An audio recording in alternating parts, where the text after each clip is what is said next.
अस्सलाम। अब आपने अच्छे से समझ ली हैं सारी चीज़ें, पिक्स भी देख लिए हैं साथ साथ। तो अब हम डायबिटिक रेटिनोपैथी की ना एक समरी टेबल जो है इसको जल्दी से रिवाइज़ करते हैं, बड़ा मज़े का है। देखो, मैंने आपको कहा था कि आप ना स्टार्टिंग पर ही मैंने आपको कहा था कि डायबिटिक रेटिनोपैथी को ना बेसिकली दो में डिवाइड करो, नॉन प्रोलिफरेटिव और प्रोलिफरेटिव। ठीक है, लेकिन बुक ने जिस तरह से क्लासीफाई किया हुआ था कि बैकग्राउंड जो है वो ये है, प्री प्रोलिफरेटिव है, फिर उसके बाद प्रोलिफरेटिव के बाद डायबिटिक मैक्यूलोपैथी आ गई थी, फिर एडवांस डायबिटिक रेटिनोपैथी इसमें ग्लोकोमा वगैरह और बाकी चीज़ें आ गई थी कि एंटीरियर चैम्बर भी आ गया था, फिर बर्न आउट के अब सब कुछ ही वास्कुलर कंपोनेंट भी खत्म होगा, पीछे से फाइब्रोसिस ही बची है। तो अब ना इसको वो कह रहे हैं कि बेसिकली अगर हम ब्रॉडली इसको देखें ना, एक्चुअली जो क्लासीफाई हम करते हैं ना वो होते हैं नॉन प्रोलिफरेटिव है या प्रोलिफरेटिव है, या ब्लड वेसल न्यूवास्कुलराइजेशन नहीं हुई या हुई है। ठीक है, तो हम इस तरह से करेंगे नॉन प्रोलिफरेटिव डायबिटिक रेटिनोपैथी। ठीक है, अब मैंने आपको स्टार्ट पे बताया था, सीक्वेंस वही है, देखो अपने माइंड में कॉन्सेप्ट रखें, सीक्वेंस वही है। माइक्रो एनेरिज्म बनेगा, माइक्रो एनेरिज्म अगर आपको नज़र आ रहे हैं, ब्लड वेसल फूली हुई नज़र आ रही है रेटिना के अंदर आपको फंडस देखने पर, तो इसका मतलब है माइल्ड सी नॉन प्रोलिफरेटिव डायबिटिक रेटिनोपैथी आ गई है, शुरू हो गई है रेटिनोपैथी। और अगर उस माइक्रो एन्यूरिज्म से पानी बाहर निकलता है तो रेटिनल एडिमा हो जाता है, प्रोटीन बाहर निकलती है तो एक्सुडेट बन जाता है, ब्लड बाहर निकलता है तो आरबीसी बन जाता है, रेटिनल हेमरेज।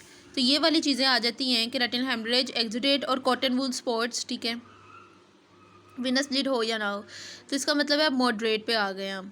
ठीक है, और इसके बाद मैंने आपको क्या बताया था कि इस सब के बाद जो है ना वो जो रेटिनल हेमरेज है सुपरफिशियल इंट्रा रेटिनल हो सकता है, फ्लेम शेप, डॉट ब्लॉट और डार्क ब्लॉट। ठीक है, ये इसके बाद मैंने आपको बताया था कि इंट्रा रेटिनल माइक्रोवास्कुलर एंजियोपैथी हो सकती है, जो प्री प्रोलिफरेटिव में बताया था। अगर ये आपको IRM में नज़र आना शुरू हो जाए ना, इसका मतलब है कि स्वेयर हमारे पास जो है ना नॉन डायबिटिक रेटिनोपैथी हो गया है। यानी स्वेयर जो है ना उसके अंदर क्या ये बताते हैं कि ना हेमरेज जो है ना आई रेटिना के ना बेसिकली हम 4 क्वाड्रेंट्स करते हैं कि ये रेटिना है। ठीक है, तो 1 2 3 4 कितने क्वाड्रेंट्स में हेमरेज है, कितने क्वाड्रेंट्स में एन्यूरिज्म है, कितने क्वाड्रेंट्स में आपको डॉट प्लॉट जो है ना वो हेमरेज है, बाकी ये सारी चीज़ें नज़र आ रही हैं।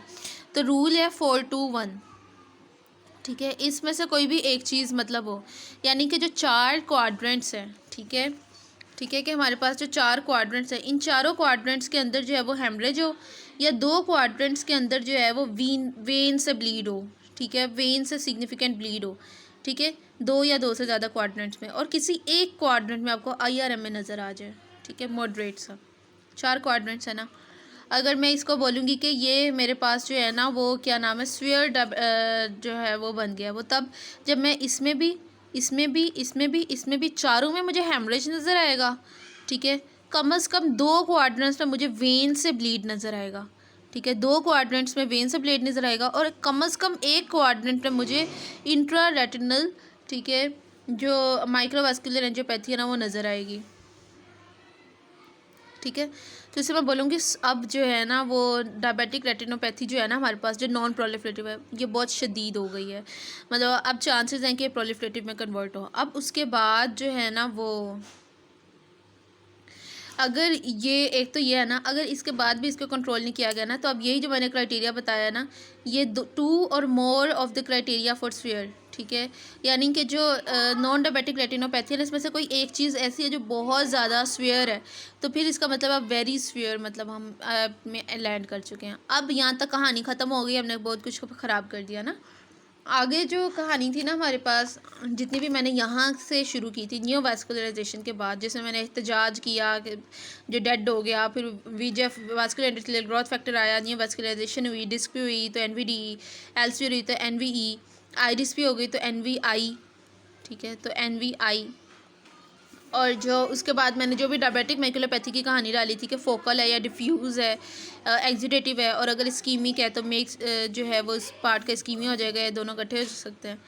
ठीक है, तो और फिर उसके बाद जो मैंने एडवांस में जो बताया था कि आइरिस की न्यूवास्कुलराइजेशन हो गई है, ग्लोकोमा हो गया, ये जितनी भी कहानियाँ सारी प्रोलिफरेटिव में है, लेकिन सीक्वेंस से ऐड करेंगे ना तो हम उससे माइल्ड और मॉडरेट और स्फीयर बना सकते हैं। ठीक है, प्रोलिफरेटिव डायबिटिक रेटिनोपैथी के न्यूवास्कुलराइजेशन डिस्क पर और या कहीं और आपको नज़र आ रही है तो आप बोलोगे क्या प्रोलिफरेटिव हो गई है। अब उसके बाद तीसरी स्टेज ये है कि डायबिटिक मैक्यूलर एडीमा, जिसमें मैंने आपको क्या बताया था कि इसके अंदर आपको क्या मिलेगा, फोकल एडीमा या डिफ्यूज़ एडीमा मिलेगा। और उसके बाद आगे चौथी क्या थी, एडवांस डायबिटिक आई डिजीज़, जिसके अंदर आपको या तो विट्रस के अंदर हेमरेज परसिस्टेंट है, या ट्रैक्शनल रेटिनल डिटैचमेंट हो गया, या न्यूवास्कुलर ग्लोकोमा हो गया। ग्लोकोमा मैंने आपको बताया था क्यों बनता है कि आइरिस के ऊपर भी ब्लड वेसल ग्रो करने लग जाती हैं, एंगल जो है और बाकी चीज़ें जो है वो ख़राब हो जाती हैं, तो ग्लोकोमा हो जाता है।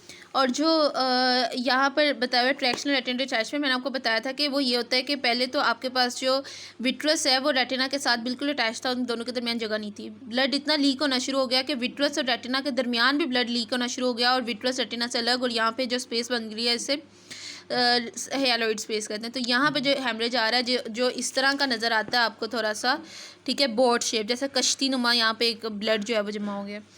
तो ये आता है विट्रस और रेटिना अलग होना शुरू हो जाता है। फिर आहिस्ता आहिस्ता अंदर इतनी विट्रस की हेमरेज होती है कि रेटिना ही पूरा का पूरा जो है ना वो रेटिना पूरा का पूरा क्रोइड से अलग, ठीक है, होना शुरू हो जाता है, जिसे हम कहते हैं रेटिनल डिटैचमेंट हो गई है। तो वो जो है वो हमारे पास रेटिनल डिटैचमेंट, ठीक है, ये हमारे पास किस्म होती है एडवांस में। एडवांस के अंदर मसले ज़्यादा हैं, विट्रस हेमरेज हो गया, ट्रैक्शनल डिटैचमेंट और न्यूवास्कुलर ग्लोकोमा।